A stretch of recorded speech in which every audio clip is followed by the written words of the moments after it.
We've been enjoying discussing this project that we installed late last fall, and in our last episode we talked about the drainage issues, but this time we want to talk a little bit about the walkway and the planting.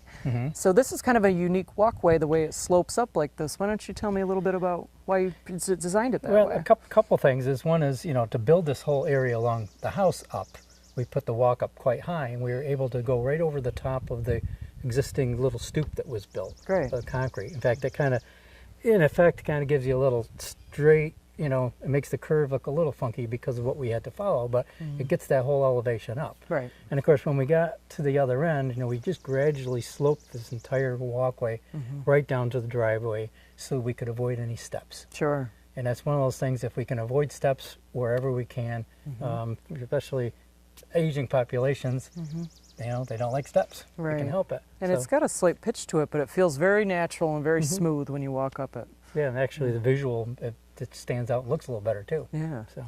And this is a unique planting that we've got going on here. You can see at the end of the house there was a yew that was very badly eaten by the deer. So we know that deer are an issue in this neighborhood. Exactly, and then, as a replacement evergreen in the front here, we used the boxwood, which have proven to work really well against the deer. The deer don't like them. And then we had a very low window that we didn't want to block at all, so we actually used one of these carex. That's a very low growing ornamental grass that won't grow much over like 6 inches to a foot. It stays very low and will spread out. So this was a little unique situation here too. And a hydrangea here for some fall color.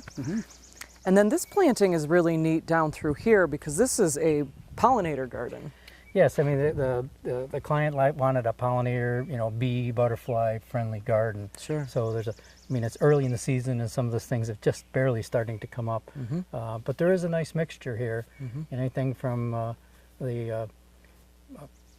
call Asclepias tuberosa, which is a butterfly weed. Sure.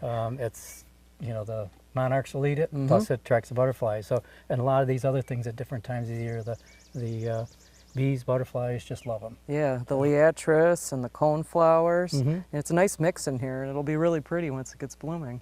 Yeah, I wish we could show it later in the fall, but we're here now. But one of the important things is that, the deer have not nibbled any of these at all.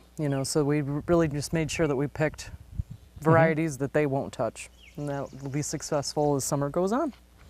So thank you for joining us and discussing this unique project. I'm Liz Snyder. And I'm Jim Hotelling, the home gardeners from Hillside Garden Landscaping.